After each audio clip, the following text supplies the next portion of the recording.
Guys, good morning, good evening, wherever you are in the world. Today I'm going to make a pretty, in my mind, basic Chinese herbal soup. And it's actually chicken based. And so the idea of this herbal soup is that there are actually quite a bit of TCM elements, like traditional Chinese medicinal concepts.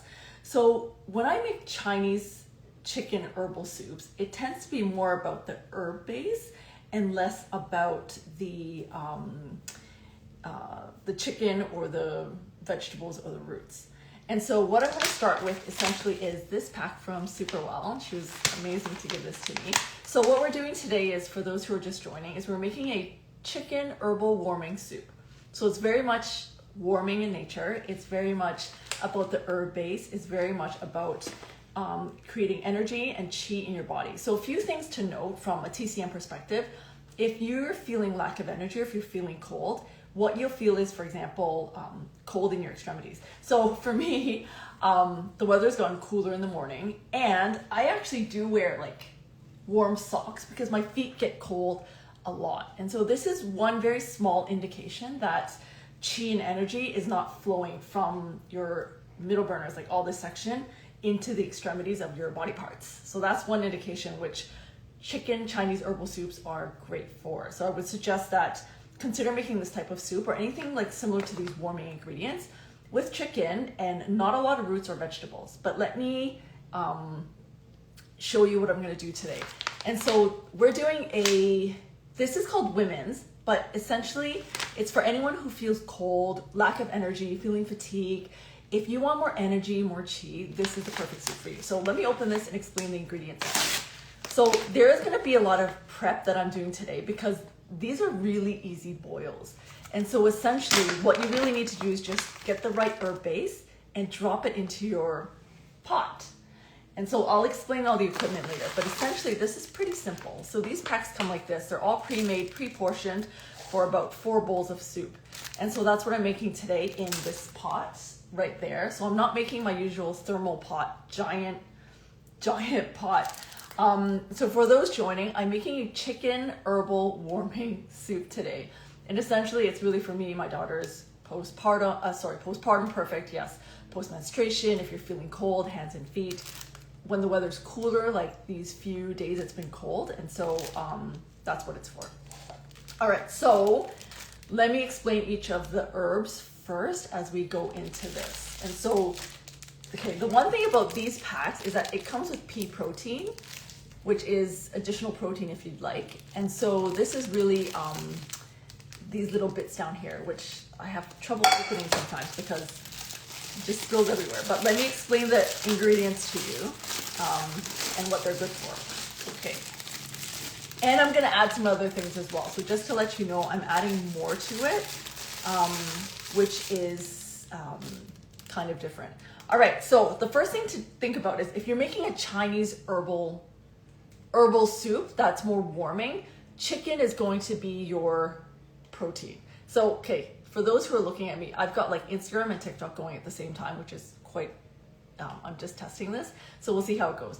So for me, any type of chicken will do. So if you want to do something simple, I do tend to use the whole chicken, but for this, I've gone to the supermarket at T&T and look, they have like really cheap chicken bones. So it's actually just the chicken back that's cut up in 4 pieces like this. So this is perfect for about a family of 4. And so this thing costs $3, right? So $3 Canadian, which is amazing.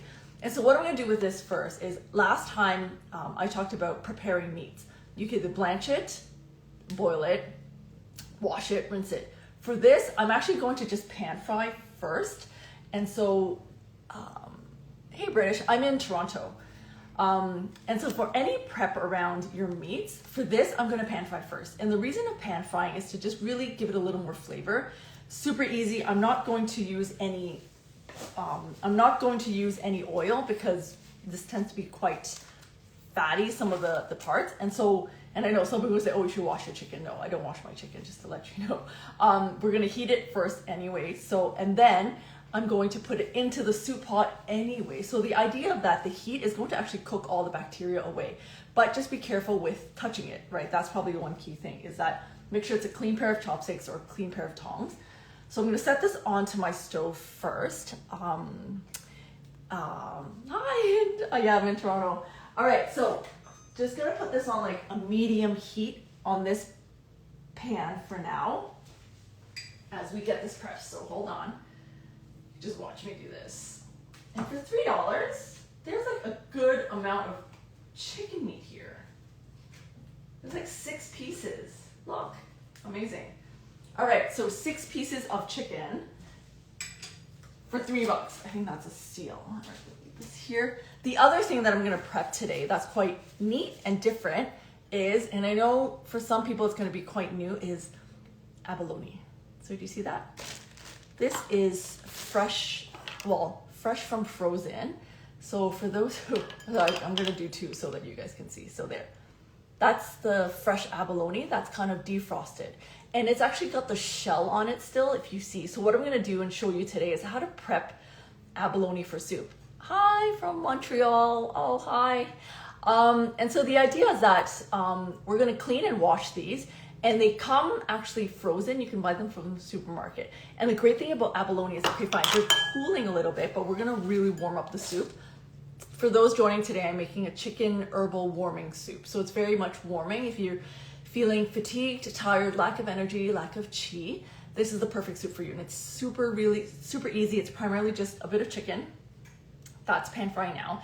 And a choice selection of herbs. And these herbs are warming. All right, so really quickly, the abalone. So we're gonna clean this. I'm gonna show you how to do it. It's pretty easy. I'm going to show you also, okay, the other thing that I've got, and again, no judgment because I understand like some of the cultural implications, is chicken feet. So this is actually going to give a little bit, well, not just a bit, a lot of collagen to your soup. And this is the other great thing if you're gonna make chicken soup, just throw in the chicken feet. Yes, the morning glow, exactly. And so you'll know how much collagen there is the day after if you put your soup in the fridge and try to turn it over.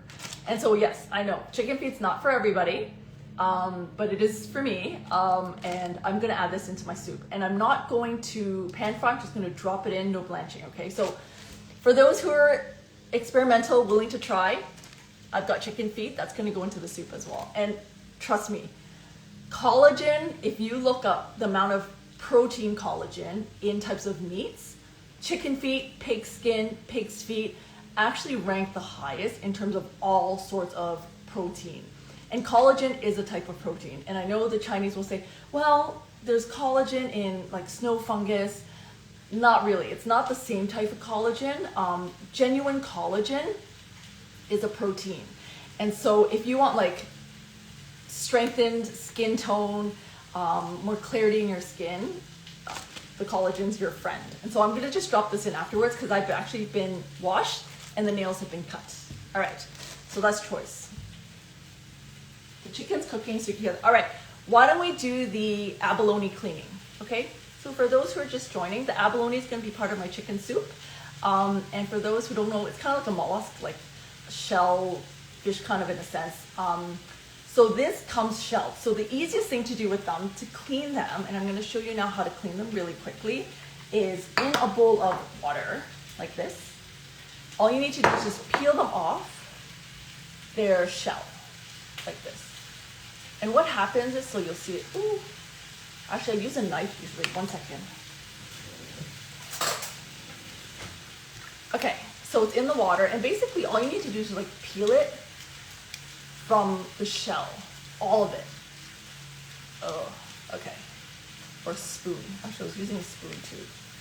Anyway, like that, okay, and there's parts of the, like, this is the part of the stomach of the abalone that we don't eat, we don't use. So the only part, so it kind of comes off like that. And see this like yucky part up here? That's the part we don't want. So essentially all you need to do is just rip that off, like this. Sorry, I can't see all the questions, so you might have to ask them again. And essentially you're left with this part like this, right? It's got a top part. This is the part that was attached to the shell, like this. And I have a abalone toothbrush for those who are just joining, watching me clean this. Essentially, all you need to do is just scrub it in water so that you can get off some of the brown bits along here. And that's how you clean abalone. Okay, hold on one second while I check on my chicken. So for those just joining, I've got chicken pan frying.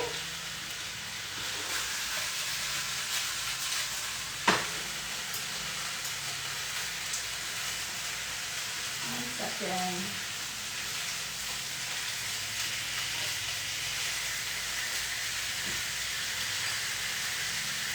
Okay, so I'm using chicken back today for my chicken soup. That's all you need to do. You don't need to use anything complex. And so my abalone here, you can watch me scrub it. So essentially it's just like scrubbing it like this. Doesn't need to be perfect.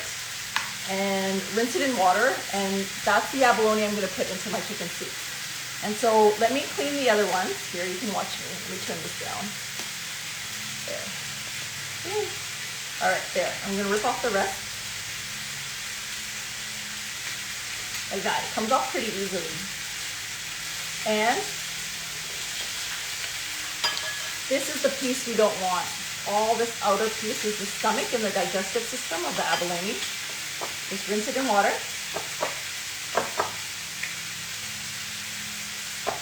Scrub it as best as you want or can. I'm gonna change my water.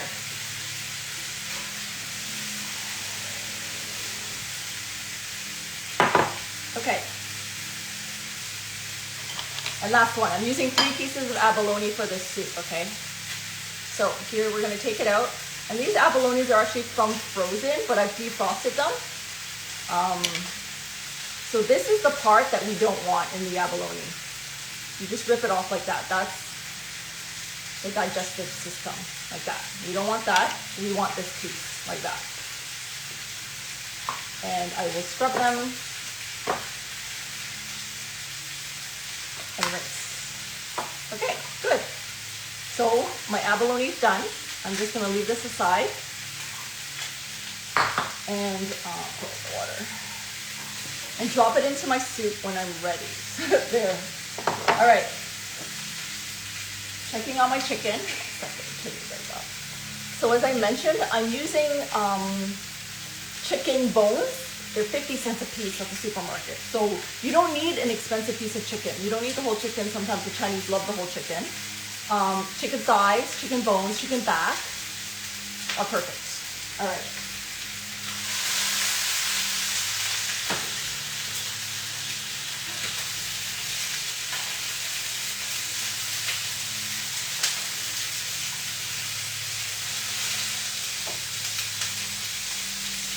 Okay, so I've turned off the heat. So for those just joining, I'm making a chicken herbal warming soup.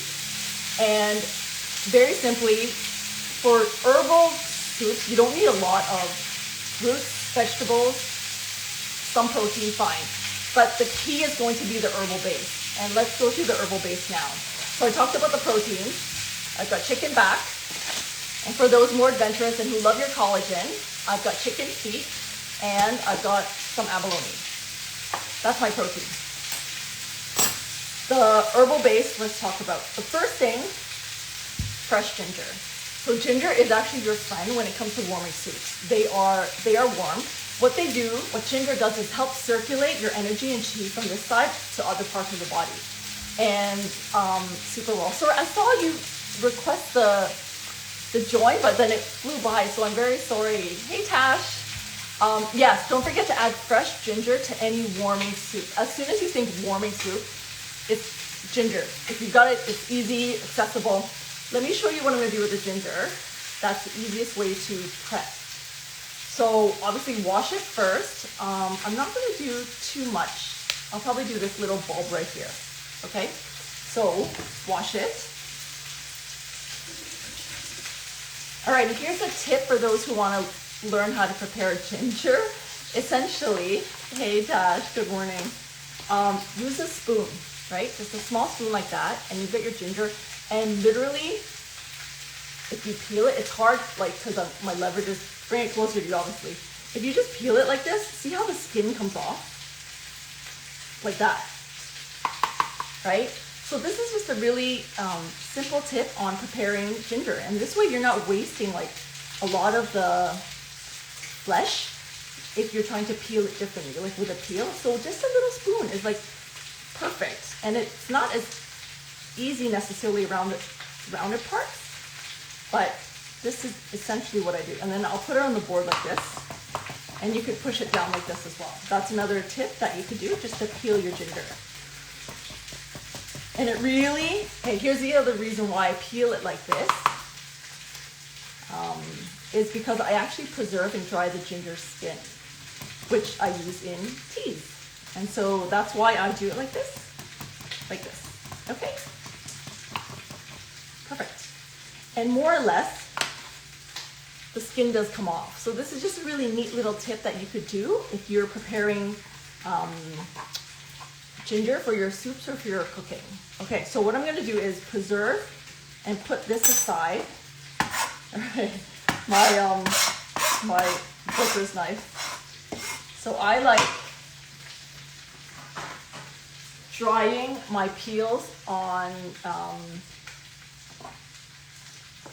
paper towels. All right, just like this, that, okay? And just air dry is perfect. And you can follow some of my other recipes about how to use dry ginger peel. Like, I literally don't waste any parts. So Tash is asking, what is your thoughts on freezing the spare ginger used later? Yes. So I have two things that I do. I do freeze ginger, but I also keep them in boxes in the fridge. But you can definitely freeze ginger. You can definitely freeze ginger peels as well. And I have posts, like other posts around how to use ginger peels. Okay, so the ginger is basically, my children aren't a fan of like ginger, so I cut them quite large. But for soups, again, up to you on what size you want to do them. All right, I'm just going to probably do them like this. So for soups, they're good. And the reason why I cut things big in soups is because sometimes the kids don't like the stuff floating around. And so what I will do is actually try to fish them out because they're large. All right. Hey guys, for those joining, I'm making a chicken herbal soup right now. It's morning. And the reason is so that I'll give it time to simmer. I'm not using the thermal pot today.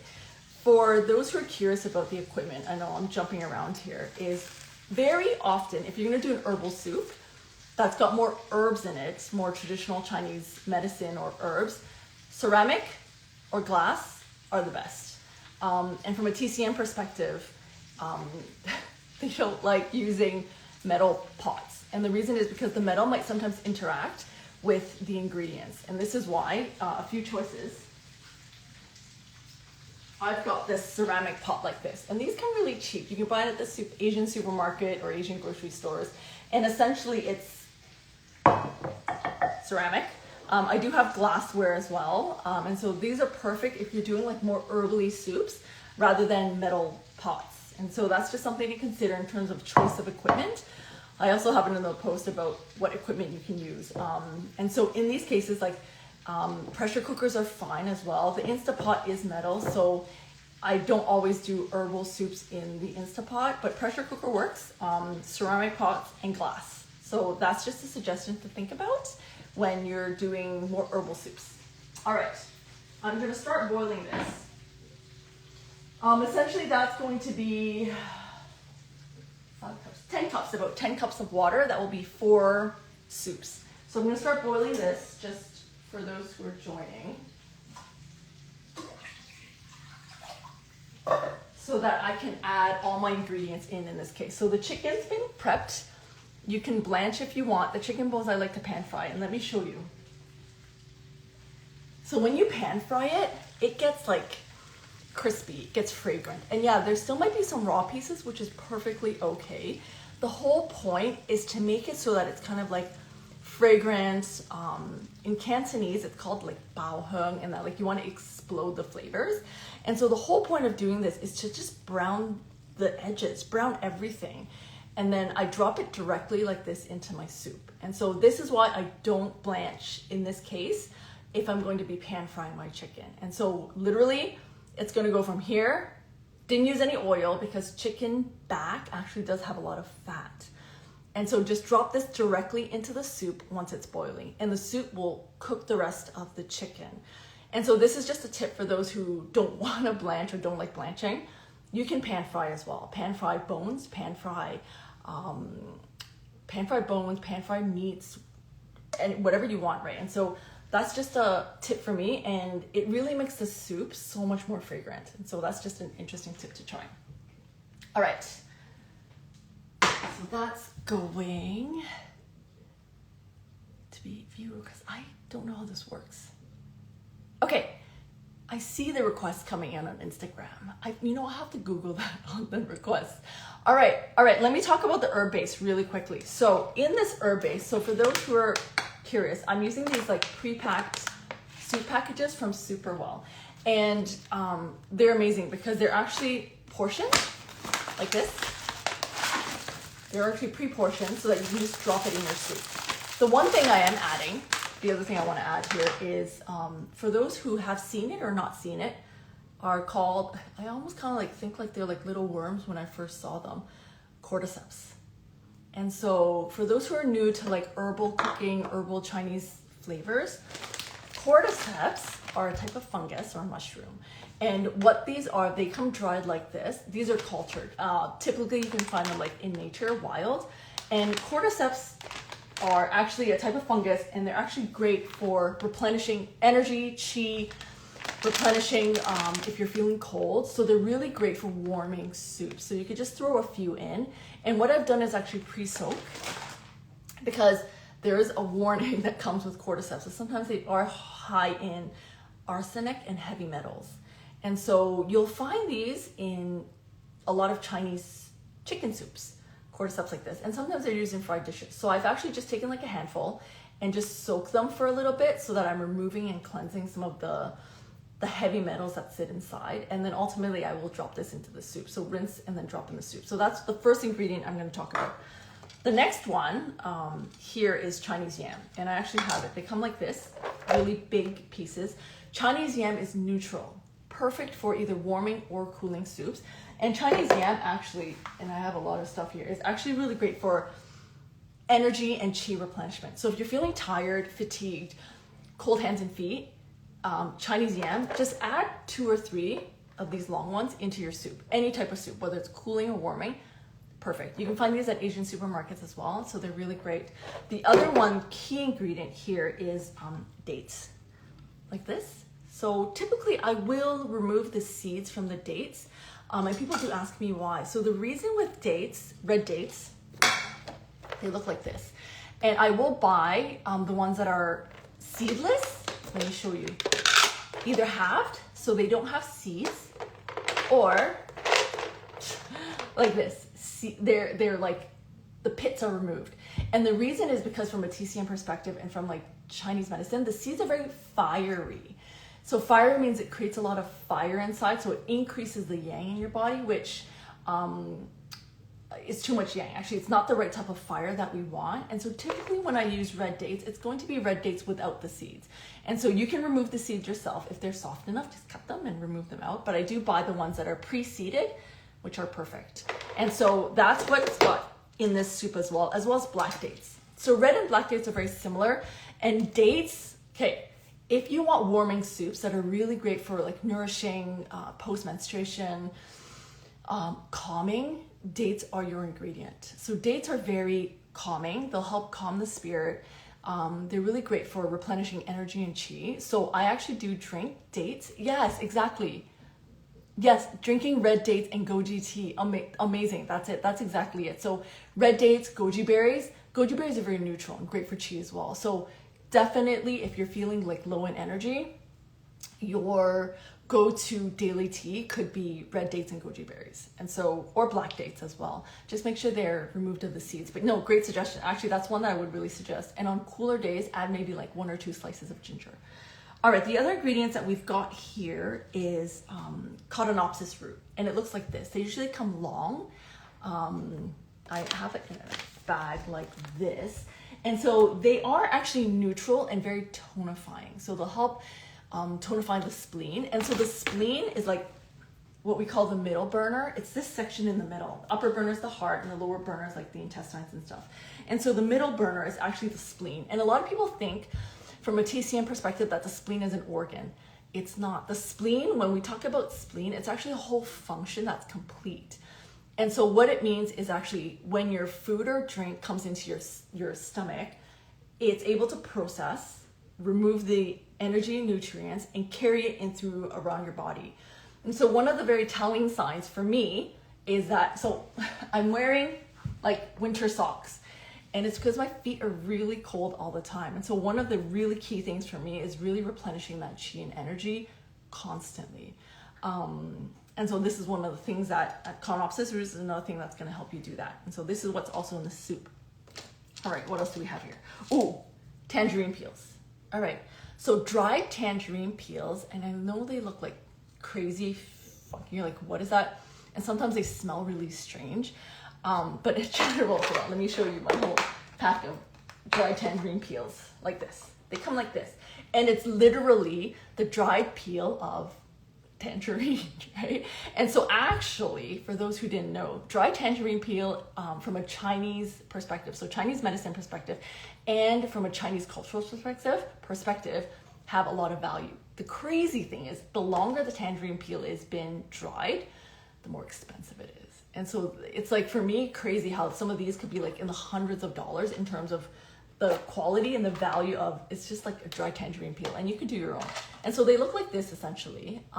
There are ways to prep it, pre-soak and scrape off the inside of the peel, not the side, the inside where it's bitter. And I'm not gonna do it today, and today I'm just gonna drop it in dried.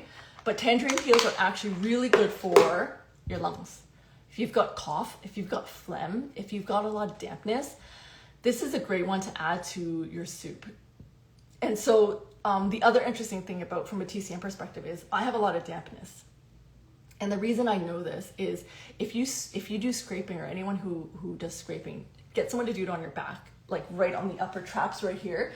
And if it gets red really quickly, there's a lot of water and dampness in your body.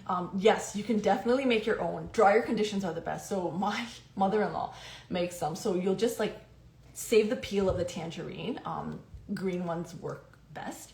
And just hang them and air dry. And you can, but make sure that they're really dry like this and thoroughly like hard. And so that's the best. And so yes, you can definitely make your own tangerine peel. A lot of people in Hong Kong do this. It's quite fascinating because I see them hanging all in their balconies. And a lot of the old ladies actually do make their own. Yeah, so that's the tangerine peel that we've got here, which is actually really critical. It's a key ingredient in TCM that's often used, especially for foods. And so my theory is really about integrating some of the TCM concepts, not full TCM, but lighter into foods, lifestyle, drinks, soups. And so that's it. We've also got, astragulus root here, which is actually warming. They look like this. Okay, and here's the really funny thing about coming from a Western background and growing up like with like TCM concepts, is that all the roots look the same.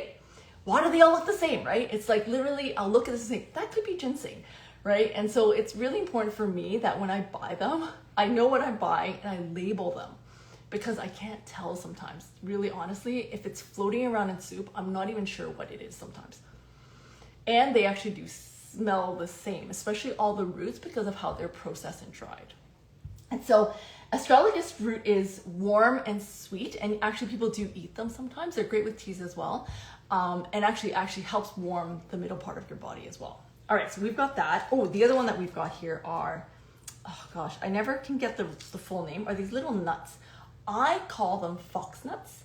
However, the official name is like codonopsis seeds. And they do help dispel dampness, a little bit of dampness as well. So these are a great addition. Oddly enough, these ones are not dried with sulfur. So some of them are actually processed with sulfur. Chinese yam is processed with sulfur from like a processing perspective. Soak it in water ahead of time just to clean it out, but these aren't, so this is great. What else do we have here? Hold on, so I'm going through the list. We've got the astragulus, Chinese yam. That's it, we've got everything. All right, so what's gonna happen now is, I know I've babbled a lot about the herb base. So just to recap where we are right now. Chinese warming herbal soups, for me right now, tend to be more herb-based and heavy in herbs and less protein. The protein's really more for flavor.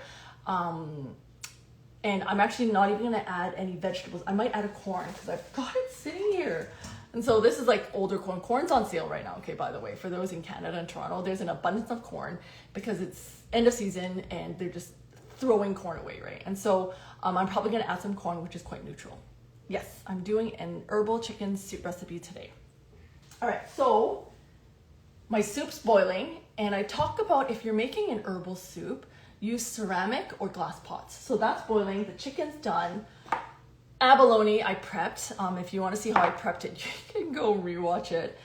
Ginger, and then chicken feet. And so, yes, for those who are more excited about chicken feet, I actually am going to do a post to show the protein content per 100 gram of meat, right? And so chicken feet actually is one of them on the higher one. The highest one, you'd be surprised, and for me, what I was surprised was pig's skin.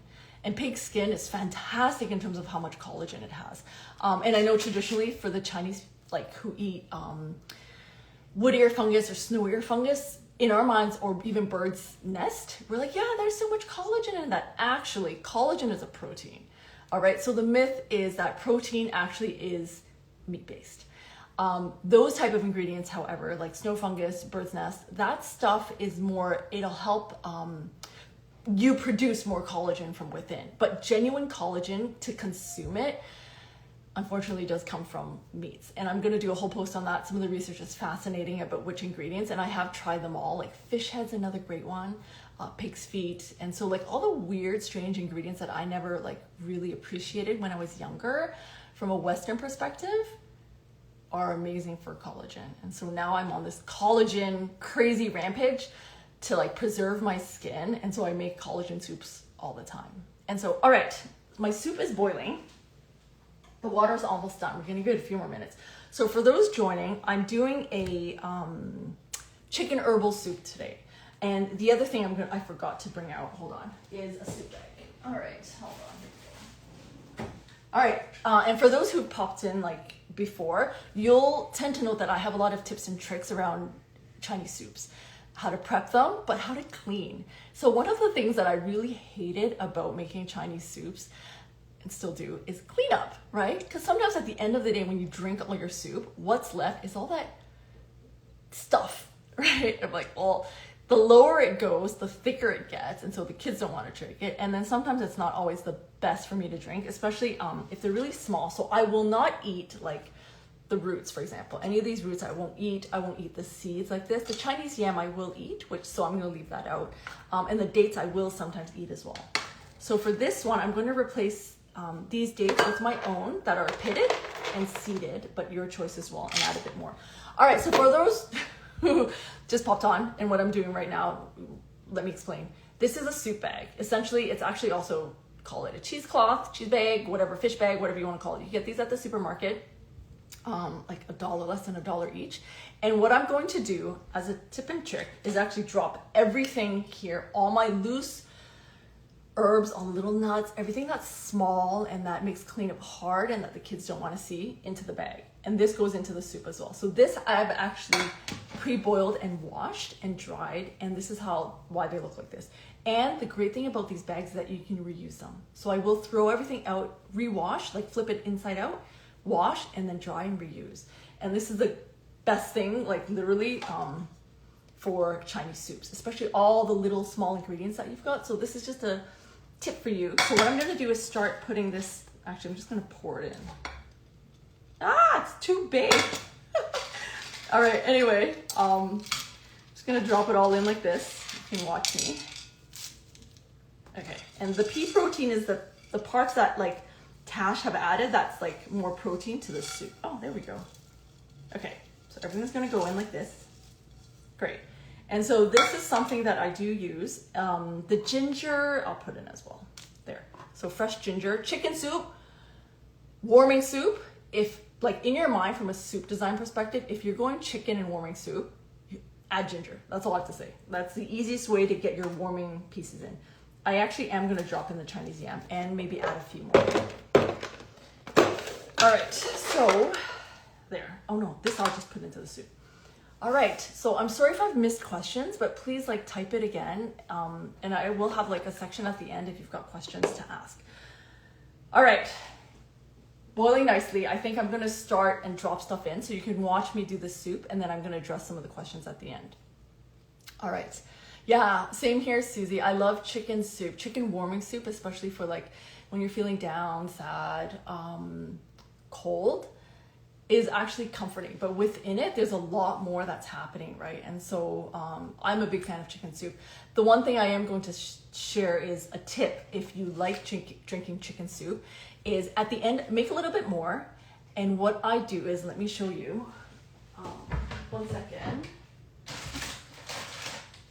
So I do make a little bit more soup sometimes, because of economies of scale anyway. And then I will have these soup bags like this. These are plastic. You could buy them on Temu or Amazon.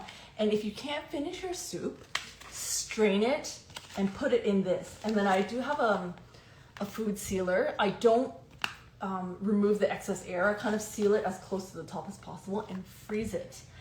And what you can do with this is at the end, if you really feel like chicken soup but don't have the capacity to make it that day, take it out, cut it, and just drop it into a pot and reheat. And this is what I find has been really helpful for me in terms of saving time, saving money, and then also allowing my daughters to do this on their own in university. And so I will make extra packs for them. They'll bring it in, leave it in their freezer, and when she feels like having like fresh soup, it's there. And so I do have a post on how to do this, but don't be scared to make extra, because you're not going to waste it, right? At the very end, if you're going to make extra soup, save it, right? And so save it, freeze it, and use it for later. All right, let's go. I feel like the water's boiling.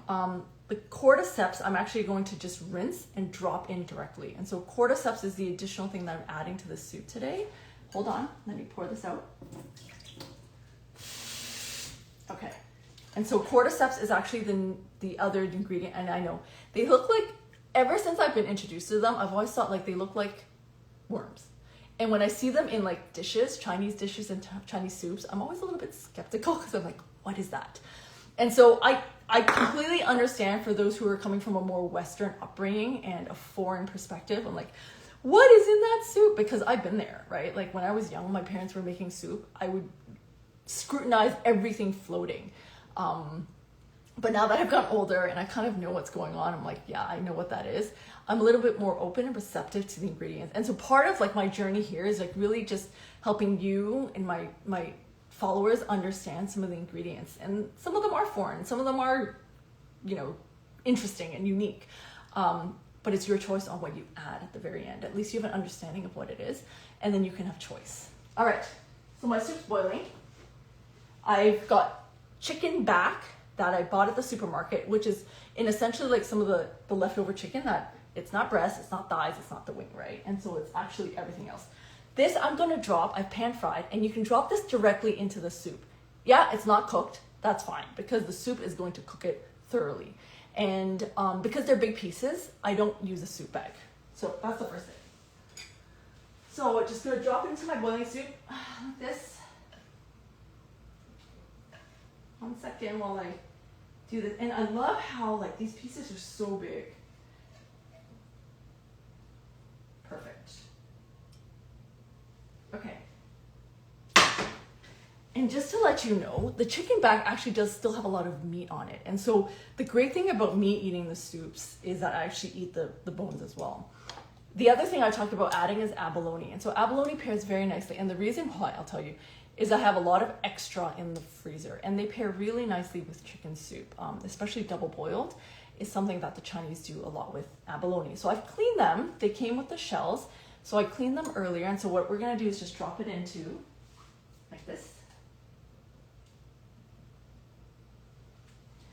And the abalone I do eat. So after, at the end, when the soup's done, take out the abalone, slice, and dip in soy sauce. And so it's super yummy as well as part of the meal. The other protein I'm adding, chicken feet. And so this has been pre-prepared, if you want to call it. So what I do is I buy a batch of chicken feet, and I will wash them, and I cut off all their nails, because I'm not a fan of the nails. And so all of these have their nails off, and basically what I'm gonna do is just drop it in the soup like this while it's boiling, and just allow that to simmer down. And what this adds for those who are just like curious is like, I am a fan, my children are also a fan of eating chicken feet, and we've just kind of grown up with it. And so it feels very normal for us. But chicken feet is one of the highest, I think it's number 6, sources of protein for collagen. And for those who know what collagen is and what you're doing, like it's amazing for keeping your skin toned, healthy, balanced, and retaining that elasticity. And so this is something that I will suggest, even if you don't eat the feet. The whole idea is you have a video of washing chicken feet. I have a video of preparing it and where to cut it, because it's very specific. You're cutting it at the first knuckle. So yes, I'll send it to you, Susie, afterwards. Susie, CQ, okay. Or just drop me a message and I'll show you where the video is on how to prepare chicken feet. You don't have to eat it though. This is the one thing that I do tell people, like sometimes the ingredients might be foreign or different for you, but the benefit is the collagen will still dissolve into the soup. So it's almost like natural gelatin, and that's exactly what it is. Chicken feet, the collagen is actually just natural gelatin. So I know some people use a collagen powder as well, which I've tried. However, an alternative that's more natural is definitely going with proteins. And so beef tendons have a lot of collagen, chicken feet, pig's skin as well. And I will have a post on listing which ingredients, which proteins have a lot of high amount of collagen. All right, let me drop this in. And I literally need to drop it in. Okay, there, done. That's the protein. And next is, okay, I'm gonna put in maybe 1 corn. I'm not gonna cut this up. I'm just gonna drop it in. Oh, maybe you do 2 because I've had them prepared. So choice of vegetables. Normally with chicken soup, chicken herbal soup, I don't put a lot of vegetables in. I keep it quite natural so that the flavors of the herbs come out along with the chicken. And so the corn is really just to like, okay, first of all, I had a lot of corn. I still have a lot of corn sitting around. And you can see some of it's drying out. And does add a little bit of flavor, and I can take out the corn to eat as part of the meal. All right, and finally, my soup, my herbal base. And so I put everything into a little pack. What I'm actually gonna do is also drop in the cordyceps, because I don't want them floating around either. And so everything kind of goes into the pack like this, except the Chinese yam, because they're big enough to fish out. And so tie it, well, no, I don't really tie it. I just like tighten it like that so that it's easier to open, and literally drop it into your soup. That's how easy it is, right? And so making Chinese soups doesn't have to be complex. And I know, like, for me, there was always a perception that it was really hard to do. Yeah, the herbal base, learn it, but you can buy them pre-packed. And it's literally boiling some water and dropping your protein in, and then dropping in some roots or vegetables and your herbs. So this is going into like this. Okay, hold on. My chopsticks. Here. Okay, and that's it. Literally, it just sits all together. And what's gonna happen with the chicken herbal soup is that it's probably gonna boil on medium heat for about 1 to 2 hours, well, at least 2 hours. And that's why I'm starting so early in the day, is that because like maybe at noon I'll have a little bit, and then for dinner it'll be completely done. All right, there. And then I'm gonna turn down the heat. All right, so that's about it for today. That, and like, because I was talking so much, you can do a Chinese herbal warming soup in about 15 minutes. That's really how quick you can do it. As long as you have all the ingredients available, it's actually pretty quick. And so I do, invite you to try. I've got a guide. Actually, there's a few guides on how to get started on the site for you to explore. But I'm gonna pause here and say, if you have any questions around like the ingredients, the herbs, what they do, what's going on with the soup, let me know. And I'm gonna just hang around for like 3 minutes and see if there are any questions. And if there is, I will post the full soup afterwards, after I go into post-production. But today was really just to show you the herb base and how I prepare some of the ingredients. Yes, super well. Tash, yes, thank you. So yeah, immunity, some of the ingredients, the cordyceps is really great as well to add. I saw it. I was thinking of making the immunity booster today as well. But I was like, well, it's like post-period for some of us. So I'm making the women's pack too as well. All right, any other questions about preparing the ingredients, the herbal base that I'm using, some of the TCM concepts, and how to make the soup? Super easy. Like I said, it takes 15 minutes, but because I'm talking and preparing, it's much quicker. So for those who want to watch back, it's going to be posted on YouTube as well as Instagram. I'm not sure if TikTok, maybe someone who's like familiar with TikTok can help me. Like if you can save a live on as a post, right? And so anyway, all right, so that's it for now. I've just for those who finished, I've just made a chicken herbal warming soup for dinner, and it's just gonna sit quietly on my stove for the afternoon, and then I'll have it for dinner tonight. All right, so Susie's asking, do all the ingredients need to be there? No, actually you don't. So if you want to prioritize ingredients in terms of chicken warming soup, ginger, fresh ginger, Chinese yam, dried dates. Actually, that's kind of the minimum. Red dates and ginger is probably the minimum. I've made that kind of soup before with the chicken breast, red dates. So as long as you have red dates, fresh ginger, that's really your base that you can have every day. Everything else on top is really just more additional around warming, like the chi, creating more energy, helping with fatigue. And I added the chicken feet in because I wanted the collagen. And so this is just something I've been doing a lot lately, is adding chicken feet, probably more chicken feet to like a lot of my soups. And the whole point of that is just to have more collagen in the soup, right? Very natural collagen. And I know some people have asked me before, is like, well, I don't like chicken feet. That's okay. You don't have to eat it. The collagen actually does dissolve into the soup. And so that's the great thing about using these type of ingredients, is that the collagen is first water soluble. And then secondly is that it will dissolve into the soup, so it becomes like very gelatin-like. And you're still benefiting from the collagen in the ingredients without having to eat the ingredients. And so that's just something to keep in mind, that oops, lower this a bit. And so this is something to keep in mind, right? If you still want the collagen benefits of the ingredients, you don't have to eat them. It's okay, right? Just close your eyes, drop it in, and then like take it out later. You don't have to eat them. All right. Yes, I will post this. It does go on Instagram and it goes on YouTube as well. All right. 2 more minutes. Any more questions around making Chinese soups and the herbal base? Okay, great. So just wrapping this piece up, is my chicken herbal soup is going to be online. I have saved my ginger peel, and I make this in teas. And so this is the great thing about preserving stuff. So for people who are curious about like why sometimes I like save all the stuff, is because ginger peel is warming, helps dispel wind. So for the winter, if I'm running in the morning, if I'm riding in the morning, it's really cold. The first thing I do when I come home is actually make ginger peel red dates or even fresh ginger and put it in like steeped water. And it's really great for dispelling that wind and cold from my body from running outside or riding outside really cold. All right. Anyways, thank you everyone for joining. And for those who are joining right now, I'm sorry we're ending the live right now. I've just prepared my soup. It's sitting on the stove right there.